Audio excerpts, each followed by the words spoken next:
Indian Tribune देखने वाले सभी नाजरीन को अपने मेजबान मुदस्सिर वानी का सलाम और आदाब। पहुंचे नाजरीन, इस वक्त हम डोडा में मौजूद हैं और ठीक मेरे पीछे आप देख रहे हैं यहाँ पर एमएलए डोडा महराज मलिक साहब का दफ्तर है और पूरी तरह से आप लोग देख रहे हैं किस तरह से मैं कहूंगा कि हंगामा कहूंगा, लेकिन बातचीत के लिए हमारे साथ शेख शबीर हैं। शबीर साहब, सबसे पहले आपका इस्तेमाल करते हैं। लगातार एमएलए डोडा महराज मलिक के ऊपर कल भी हमला होता है, आज भी हमला होता है और आज यहाँ पर बहुत सारे लोग भी जमा हो चुके हैं। क्या कहना चाहेंगे कि ये हमला जो है असेंबली के अंदर होता है और क्या राय है और क्या कहना चाहेंगे जितने भी हमारे व्यूअर्स हैं? मुदस्सिर साहब, आपका और आपके चैनल इंडियन ट्रिब्यून का बहुत बहुत शुक्रिया अदा करता हूं मैं कि आपने यहां तक आने की जहमत गवारा की और जम्मू कश्मीर के साथ साथ चिनाब वैली के लोगों की भी राय जानने की कोशिश की। ये हमला सिर्फ महराज मलिक पर नहीं है, बल्कि जम्मू कश्मीर के चिनाब वैली के हर एक शख्स पर, हर एक नौजवान पर यह हमला है। और एक एमएलए भारतीय जनता पार्टी के, उन्होंने आज फिर से बोला कि जिस क्षेत्र से ये आते हैं उनको, उनके लिए जो है उन्हें अपने करने पर जो है अफसोस होना चाहिए। और मुझे तो ये लगता है कि भारतीय जनता पार्टी और पीडीपी का एक प्री प्लान था। और अगर पीडीपी ने भारतीय जनता पार्टी को 2014 के अंदर जम्मू कश्मीर की सियासत के अंदर नहीं लाया होता तो इस वक्त जम्मू कश्मीर जो यूटी बनी हुई है ये यूटी नहीं होती। आपको मैं बताता चलूं, मुफ्ती मोहम्मद शहीद को लेकर यह बवाल जो खड़ा हुआ है, इससे पहले भी पीडीपी और भारतीय जनता पार्टी को जो उन्होंने खुलासा किया है महराज मलिक ने। आप मुझे बताइए कि जम्मू कश्मीर के अंदर पिछले 10 साल से एलजी शासन लगा हुआ है, गवर्नर बैठा हुआ है, क्या भारतीय जनता पार्टी ने कौन से बड़े काम किए? और फिर जब जम्मू कश्मीर के अंदर पीडीपी ने जिस तरह से जम्मू कश्मीर के अवाम ने 3 सीटों पर ला खड़ा किया है इनको पीडीपी को, तो इससे तो पूरा तरह से लगता है कि जम्मू कश्मीर की अवाम जानती है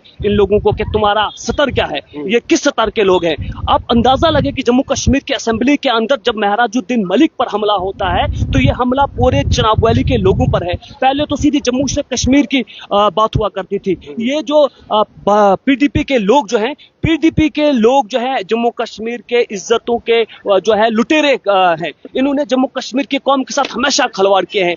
मैं पूछना चाहता हूं पीडीपी के हवारियों से, पीडीपी के सपोर्टरों से, जब 2016-2014 जब हमारे पीडीपी के चीफ मिनिस्टर महबूबा मुफ्ती हुआ करती थी और जब कश्मीर के नौजवानों पर पैलेट्स चलाए जाते थे, उन्हें गोलियों से भूना जा रहा था, उनको सलाखों के पीछे डाला जा रहा था, उनको प्यासे लगाया जा रहा था, तो ये स्टेटमेंट रिकॉर्ड है। और महबूबा मुफ्ती ने अपने आकाओं को खुश करने के लिए, भारतीय जनता पार्टी को खुश करने के लिए, उन्होंने कहा था कि ये बच्चे क्या टॉफियां लेने जाते हैं। उस वक्त वो दिल्ली के वो जो थे दिल्ली के अशारों पर चल रहे थे। जब ये सप्ताह में होते हैं तब ये दिल्ली को खुश करते हैं, भारतीय जनता पार्टी को खुश करने का काम करते हैं, और जब ये सप्ताह से बाहर होते हैं तब ये जम्मू कश्मीर के हमदर्द बन जाते हैं। इन लोगों को जम्मू कश्मीर की कौम बहुत अच्छे से जानती है। और यहाँ इस जगह पर मैं आपको बताना चाहूंगा कि आप महराजुद्दीन मलिक के जो है जज्बात को खत्म नहीं कर सकते। यहाँ जम्मू कश्मीर के अंदर महराजुद्दीन मलिक ने नौजवानों को जीने की आस दी है। महराजुद्दीन मलिक ने जम्मू कश्मीर के नौजवान को जगाया है, एक गुलामी से निकालने का काम किया है। तुमने 1987 में क्या किया? तुमने कश्मीर की कौम को धोखा दिया। 1987 में तुमने मुत्तहदा महाज कौंसिल के लोगों को जेलों में डलवाया। उस वक्त जब जम्मू कश्मीर के अवाम ने मुत्तहदा महाज कौंसिल के लोगों को जब मैंडेट दिया था, तुम ही वो लोग थे जब तुमने जम्मू कश्मीर के अंदर मुत्तहदा महाज कौंसिल के लोगों को जेलों में डलवाने का काम किया था। क्या ये छुपी हुई बात है? महबूबा मुफ्ती और मुफ्ती मोहम्मद शहीद यूनियन मिनिस्टर और होम मिनिस्टर जैसे ओहदे पर फाइज थे, उन्हीं लोगों ने जम्मू कश्मीर के नौजवानों के साथ, सरजमीन के साथ यहाँ पे गद्दारी। और दफा 370 की अगर बात करेंगे, दफा 370 को खत्म करवाने के लिए महबूबा मुफ्ती, पीडीपी जो है, पीडीपी को जम्मू कश्मीर में लाया किसने? पीडीपी को जम्मू कश्मीर में इंपोज करवाया गया ताकि जम्मू कश्मीर के सौदा किया जा सके। ये तो अपने आकाओं को खुश करने का काम कर रहे हैं। और आज ये बात खुलकर जम्मू कश्मीर के अवाम के सामने आ गई कि बात तो महबूबा मुफ्ती की थी, पीडीपी की थी, और समर्थन में भारतीय जनता पार्टी के लोग आ गए और महराजुद्दीन मलिक पर जानलेवा हमला किया गया। क्या लग रहा है आपको ये हमले जो है लगातार एमएलए डोडा महराज मलिक के ऊपर हो रहे, क्या ये महराज मलिक की बेबाक आवाज को दबा सकते हैं? बिल्कुल, ये तो खुली हुई हकीकत है कि जिस तरह से भारतीय जनता पार्टी को महराजुद्दीन मलिक ने एक्सपोज किया है, भारतीय जनता पार्टी के लोगों को मालूम है कि महराजुद्दीन मलिक ही एक ऐसी आवाज है जिसने पूरी तरह से पूरे जम्मू कश्मीर को ही नहीं बल्कि पूरे हिंदुस्तान में भारतीय जनता पार्टी को एक्सपोज करने का काम किया है। अब ये चाहते हैं कि किसी न किसी तरह से महराजुद्दीन मलिक को साइड लाइन कर दिया जाए, लेकिन ये पूरा जम्मू देख रहा है, पूरा कश्मीर देख रहा है, खित्ता पीर पंचाल और खित्ता चनाब देख रहा है। घर घर में महराज मलिक पैदा हो गए हैं और तुम अब किसी के जज्बे को दबा नहीं सकते और तुम्हें अब अपने जो पिछले जो वक्त है वो तुम्हारा आ चुका है, अब तुम यहाँ पर। और ये याद रखे, अगर इस तरह का दोबारा कोई ऐसा देखने को मिला महराजुद्दीन मलिक से ऐसा कोई, एक और बात मैं यहाँ पर कोट करना चाहूंगा कि जिस तरह से महराजुद्दीन मलिक के मुखालिफत में एक पीडीपी का एक दलाल वो कह रहा है कि महराजुद्दीन मलिक को जो उसके बाप ने जो है अपने घर से बेदखल किया है, मैं उसको आपके चैनल के माध्यम से बताना चाहूंगा, क्या तू जो है तू तमीज के काबिल नहीं है, नहीं तुम्हारी पार्टी तमीज के काबिल है, वरना ऐसे जैसे अल्फाज में इस्तेमाल नहीं करना चाहता था। ये भी कहा था कि कितने इंजेक्शन लगाए हैं। वो तो पूरा जम्मू कश्मीर जानता है कि कौन नशा बेचता है, किसने नशा जम्मू कश्मीर में इंट्रोड्यूस कराया है। 350 से ज्यादा शराब की दुकानें जो हैं जम्मू डिवीजन में खुली है और जम्मू से रेत जो है पंजाब सप्लाई करवाई जाती है, वहां से ड्रग्स जम्मू कश्मीर में इंट्रोड्यूस कराया जाता है। कौन लोग हैं ये, कौन करवाता है, कौन करता है, ये सारी दुनिया जानती है, पूरा जम्मू कश्मीर जानता है, हमारा हिंदू भाई भी जानता है, मुसलमान भी जानता है, सिख भी जानता है, ईसाई भी जानता है। वक्फ बिल पर बात करने वाला कोई नहीं है। महराजुद्दीन मलिक ने की और जब भी बात करता है तो बोलते हैं जिस भी मसले पर बात करेंगे तो महराजुद्दीन मलिक को गलत ठहराया जाता है, क्योंकि सच कड़वा होता है और उन्हें सच हजम नहीं होता। और वो जो पीडीपी का चमचागिर, वो एक लड़का जो है उसका नाम शायद कुछ अमीन जैसा है, मुझे अच्छी तरह से याद है, रात को मैं फेसबुक पर उसका चेक भी कर रहा था। वो कह रहा है कि महराजुद्दीन मलिक को जो है उसके बाप ने बेदखल किया है। मैं उसे बताना चाहूंगा कि क्या तू महराजुद्दीन मलिक के बाप की नाजायज औलाद है जो उसके घर के मैटर तू मीडिया पर डिस्कस कर रहा है? तू महराजुद्दीन मलिक के बाप की नाजायज औलाद नहीं है। क्या महराजुद्दीन मलिक ने तेरे घर की बात की, तेरी फैमिली मैटर की बात की, तेरे घर, तेरी जमीन, तेरी जायदाद, तेरे रिश्तेदार, तेरे किसी खानदान की बात अगर उसने की तो फिर तू उसके पर्सनल मैटर की बात कर। तू महराजुद्दीन मलिक के बाप की नाजायज औलाद नहीं है। तो अपने कश्मीरियों के जो इज्जत और हुर्मत के तुमने सौदे किए हैं उसकी बात करो। दुनिया तुम्हें जानती है कि तुमने कश्मीर में कौन कौन से काले करतूत किए हैं, तुमने और तुम्हारी पार्टी ने। अब ये भी आखिरी एक सवाल रहेगा कि महराज मलिक को लगातार जो 2 हमले हुए हैं या फिर उनकी आवाज को दबाने की कोशिश की जा रही है, तो उनका वो रोष जो है खित्ते चनाब में किस तरह से है और खासकर उनकी कॉन्स्टिट्यूंसी में इस वक्त किस तरह का माहौल है? देखिए, बहुत गुस्से में हैं लोग। ऐसा हो सकता है कि पूरे चुनाव वैली के लोग जो हैं वो महराजुद्दीन मलिक की सपोर्ट में जम्मू का रुख करे, असेंबली का घेराव करे। और इस सूरत में अगर कोई भी लॉ एंड ऑर्डर का कोई मसला पेश आता है जम्मू डिवीजन के अंदर, वो सारी की सारी जिम्मेवारी लेफ्टिनेंट गवर्नर की होगी, भारतीय जनता पार्टी की होगी और जम्मू कश्मीर के चीफ मिनिस्टर उमर अब्दुल्ला की होगी। अगर उमर अब्दुल्ला ने उनको छूट नहीं दी होती तो इस तरह के इंसिडेंट असेंबली के अंदर देखने को नहीं मिलते। सवाल ये पैदा होता है कि इतने लोगों को असेंबली के अंदर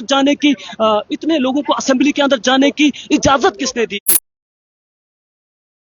एक मजलूम की आवाज को दबाने की। देखिए, महराजुद्दीन मलिक ने वहां पर सिर्फ एक तबके को लेकर बात नहीं की, उन्होंने कैजुअल लेबरर्स की बात की। और मैं मुफ्ती सईद की अगर मैं बात करूं, मुफ्ती सईद को जिस तरह से पीडीपी शहीद कह रही है, आप मुझे बताएं, क्या उसने देश के लिए कुर्बानी दी? क्या उसने इस्लाम के लिए कुर्बानी दी? क्या उसने किसी ऐसे मसले के ऊपर कुर्बानी दी? क्या उनको फांसी के तख्ते पर चढ़ाया गया? पीडीपी के एमएलए को और उनके हवारियों को मैं बताना चाहूंगा, जम्मू कश्मीर में अच्छे अच्छे उलमाए कराम हैं, उनसे जाके पूछे शहीद किसको कहा जाता है। और जो अपनी मौत से मरे, कुदरती मौत से मर गए, तो क्या उन्हें मरा हुआ कहना के लिहाज से गलत है? क्या ये कुरान और हदीस की रोशनी में गलत है? इससे पहले आपने किसी अच्छे आलिम से मशवरा कर लिया होता तो आप इस तरह की निजी हरकत पर नहीं आते। एक तरफ से असेंबली के अंदर एक तरफ से अजानें होती हैं तो तुम भजन गाते हो, तुम्हारी गाड़ियों में म्यूजिक चल रहा होता है, तुम्हें दीन इस्लाम से कोई ताल्लुक नहीं, और फिर तुम आ जाते हो एकदम से इस्लाम के अलमबरदार बनने। अरे जो तुम असेंबली में नारे तकबीर और अल्लाह अकबर के नारे मारते हो, जब जम्मू कश्मीर के लोगों की इज्जत और हुर्मत को मिटाया जा रहा था तब तुम कहां थे? तब तुम्हारी तो तरफदारी से 370 को खत्म किया गया था, तब तो कोई प्रोटेस्ट नहीं हुआ, तब कोई नारे तकबीर नहीं हुआ, और आज तुम बड़े आगे नारे तकबीर अल्लाह अकबर कहने वाले। बहुत शुक्रिया जबीर साहब। नाज़रीन किराम, आपको बता दूं, एमएलए डोडाम महराज मलिक के ऊपर लगातार जो हमले, कल भी हुआ था हमला, आज भी हुआ है, और उसको लेकर जो है डोडा में इस वक्त हम मौजूद है और काफी जो है रोष में लोग हैं। और इस वक्त आप देख रहे हैं, जी बताइए। देखिए मुझे बाद में याद आया इसलिए कि देखिए मुफ्ती मोहम्मद सईद के दौर में जब गुलाम नबी आज़ाद साहब यहाँ पे चीफ मिनिस्टर हुआ करते थे 2008 से पहले जब असेंबली इलेक्शन 2008 का हुआ था, आपको अच्छी तरह से याद होगा कि पीडीपी और कांग्रेस की कोलिशन गवर्नमेंट हुआ करती थी। जब पीडीपी ने 8 महीने पहले ही गुलाम नबी आज़ाद साहब के सपोर्ट जो है वापस ले ली थी। और एक और बात मेरे को यहाँ पर ये याद आई कि वहाँ पीडीपी के एक और एमएलए जो रहे हैं उन्होंने कहा कि जिस सड़क पे तू जाता है ये मुफ्ती मोहम्मद सईद की देन है। मैं उसकी इस करेक्शन को ठीक करना चाहूंगा, ये मुफ्ती मोहम्मद सईद की देन नहीं है, ये सेंटर स्पॉन्सर्ड स्कीम्स थी जिसको हम प्रधानमंत्री ग्राम सड़क योजना के तौर पर जानते हैं। और ये खुली हुई हकीकत है, चिनाब वैली में सड़कों का जाल बिछाने में गुलाम नबी आज़ाद साहब का जो है अहम रोल अदा हुआ था। 2 साल के अंदर गुलाम नबी आज़ाद साहब ने जो काम चिनाब वैली के लिए किए थे वो पिछले 70 साल में नहीं हुए थे। और हम हकीकत को हकीकत कहते हैं, चापलूसी नहीं करते। इसलिए कि कहता हूं मैं वही बात समझता हूं जिसे हक, मैं ज़ैर हलाहल को कभी कह ना सका फन। पीडीपी और बीजेपी वालों को मैं कहना चाहूंगा कि तुम कहो शाखों पर फूल फलने लगे, तुम कहो चाक सीनों के सिलने लगे, इस झूठ को, इस जहन की लूट को मैं नहीं मानता, मैं नहीं जानता। तुमने लूटा है सदियों सदियों हमारा सफू, अब ना हम पर चलेगा तुम्हारा फसू। चार अगर दर्दमंदों के बनते हो क्यों, तुम नहीं चार अगर, तुम मानो मगर नहीं मानो, मैं नहीं मानता, मैं नहीं जानता। तुमसे पहले भी वो जो शख्स यहाँ तख्त नशीन था उसको भी अपने खुदा होने पर इतना ही यकीन था। मुफ्ती मोहम्मद सईद शहीद नहीं है, वो मरे हैं, कुदरती मौत से मरे हैं, उन्हें शहीद नहीं कहा जा सकता है। और यहाँ पर मैं ये बात भी बताना चाहूंगा कि मुफ्ती मोहम्मद सईद के लिए वो जो लफ्ज इस्तेमाल करते हैं, मुफ्ती मोहम्मद सईद ने कोई बड़ा काम जम्मू कश्मीर के लिए नहीं किया है, बल्कि जम्मू कश्मीर की सियासत के अंदर जम्मू कश्मीर के नौजवानों के खून के ऊपर उन्होंने सियासत की है। ये खुली हुई सियासत है और ये सब पूरे जम्मू कश्मीर की कौम के सामने खुलकर अया हो गया। पीडीपी और बीजेपी का एक ही मंसूबा है कि हक की आवाज को दबाया जा सके। बहुत शुक्रिया नाज़रीन किराम। आपको बता दूं ये रोश आप देख रहे हैं, लगातार हम जो तस्वीरें हैं डोडा से बात की जाए तो डोडा के मुख्तलिफ इलाकों से, सब डिवीजन से, सब जगह पर जो है जवान सड़कों पे है और जवान लगातार जो है इस चीज को जो है कंडम कर रहे हैं। बता रहे हैं कि एमएलए डोडा महराज मलिक के ऊपर लगातार हमला जो हो रहा है वो पीडीपी और भाजपा का प्री प्लान है और असेंबली के अंदर हमला होना ये कहीं ना कहीं जो है काफी गलत है। असेंबली के अंदर और एक एमएलए के ऊपर अगर हमला होता है और आम आदमी को लेकर जो है कहीं ना कहीं परेशान है सभी लोग। और खासकर डोडा की बात की जाए और महराज मलिक साहब की कंस्टिट्यूंसी की अगर बात की जाए, यहाँ से लोग काफी परेशान है। और खित्ते चिनाब से लगातार जो है आप सोशल मीडिया के ऊपर वीडियोस देख रहे होंगे, वीडियोस बन रही है और बताया जा रहा है कि जनाब ये प्री किया गया है और उसके बाद जो है एमएलए डोडा महराज मलिक के ऊपर हमला किया गया है। आपकी क्या राय है? जितने भी देखने वाले हैं कमेंट बॉक्स में जरूर रखिएगा। फिलहाल आप तस्वीरें जो है डोडा की देख रहे हैं, यहाँ पर लोग जो है काफी गम और गुस्से में है क्योंकि उनके एमएलए के ऊपर जो है हमला 2 बार होता है। फिलहाल इंडियन ट्रिब्यून के लिए इतना ही। अपने मेजबान मुदस्सिर वानी को दीजिए इजाजत।